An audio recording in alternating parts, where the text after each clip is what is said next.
ఇర్మియా 17వ అధ్యాయము.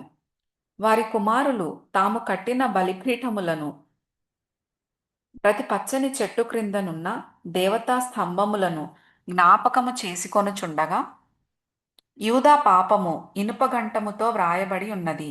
అది వజ్రపు మొనతో లిఖింపబడి ఉన్నది. అది వారి హృదయములనెడి పలకల మీదను చెక్కబడి ఉన్నది. మీ బలిపీఠముల కొమ్ముల మీదను చెక్కబడి ఉన్నది. పొలములోనున్న నా పర్వతమా, నీ ప్రాంతములన్నిటిలో నీవు చేయు నీ పాపమును బట్టి నీ ఆస్తిని, నీ నిధులన్నిటినీ, నీ బలిపీఠములను దోపుడు సొమ్ముగా నేనప్పగించుచున్నాను. మీరు నిత్యము రగులుచుండు కోపము నాకు పుట్టించితిరి గనుక నేను నీకిచ్చిన స్వాస్థ్యమును నీ అంతట నీవే విడిచిపెట్టితివి గనుక నీవెరుగని దేశములో నీ శత్రువులకు నీవు దాసుడవగుదువు.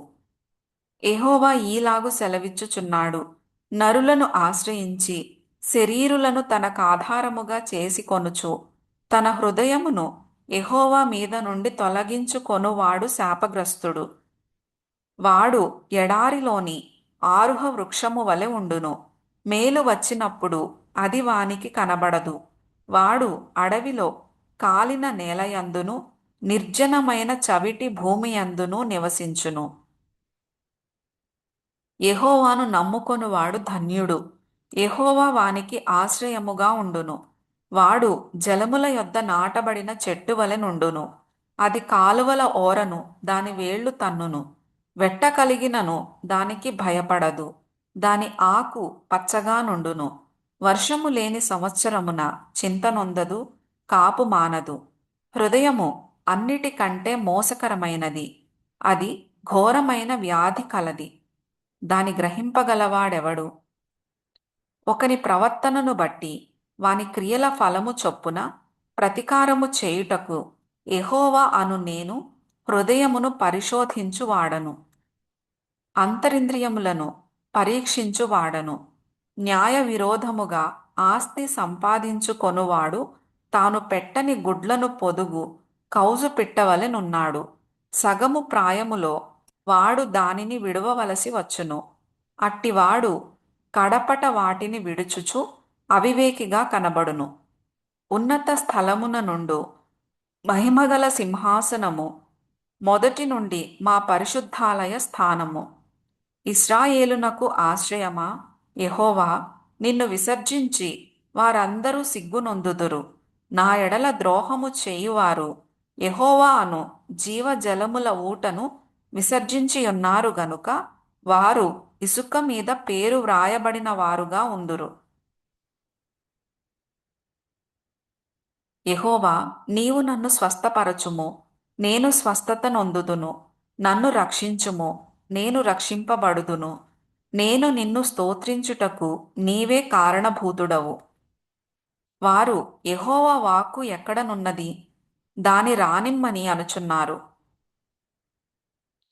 నేను నిన్ను అనుసరించు కాపరినయుండుట మానలేదు.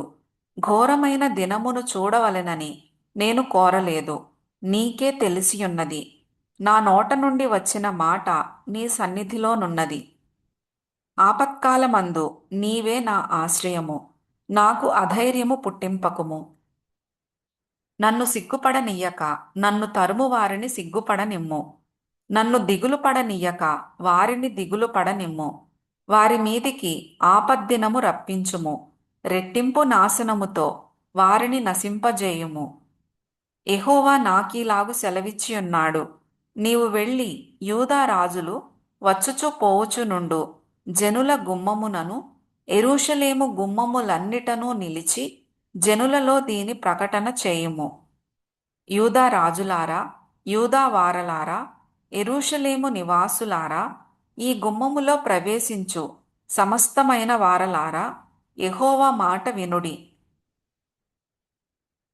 యెహోవా ఈలాగు సెలవిచ్చుచున్నాడు: మీ విషయములో జాగ్రత్త పడుడి. విశ్రాంతి దినమున ఏ బరువును మోయకుడి. యెరూషలేము గుమ్మములలో గుండా ఏ బరువును తీసుకొని రాకుడి. విశ్రాంతి దినమున మీ ఇండ్లలో నుండి ఏ బరువును మోసికొని పోకుడి. ఏ పనియూ చేయకుడి. నేను మీ పితరులకు ఆజ్ఞాపించినట్లు విశ్రాంతి దినమును ప్రతిష్ఠిత దినముగా ఎంచుకొనుడి. అయితే వారు వినకపోయిరి, చెవిని బెట్టకపోయిరి, వినకుండను బోధనొందకుండను మొండికి తిరిగిరి.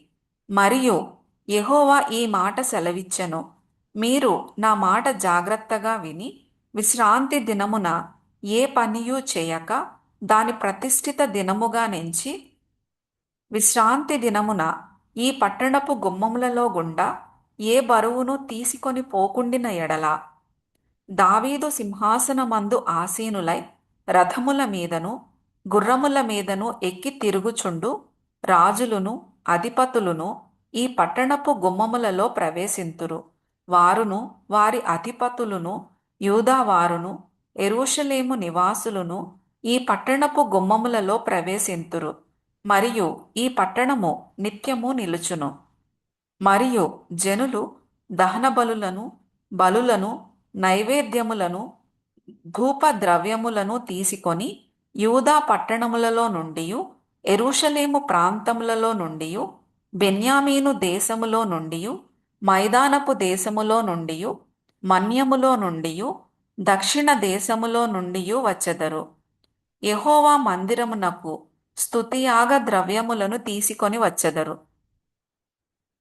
అయితే మీరు విశ్రాంతి దినమును ప్రతిష్ఠిత దినముగా నెంచి ఆ దినమున బరువులు మోసికొనుచు యెరూషలేము గుమ్మములలో ప్రవేశింపకూడదని నేను చెప్పిన మాట మీరు వినిన ఎడల నేను దాని గుమ్మములలో అగ్ని రగులబెట్టెదను. అది యెరూషలేము నగరులను కాల్చివేయును. దానిని ఆర్పుటకు ఎవరికిని సాధ్యము కాకపోవును.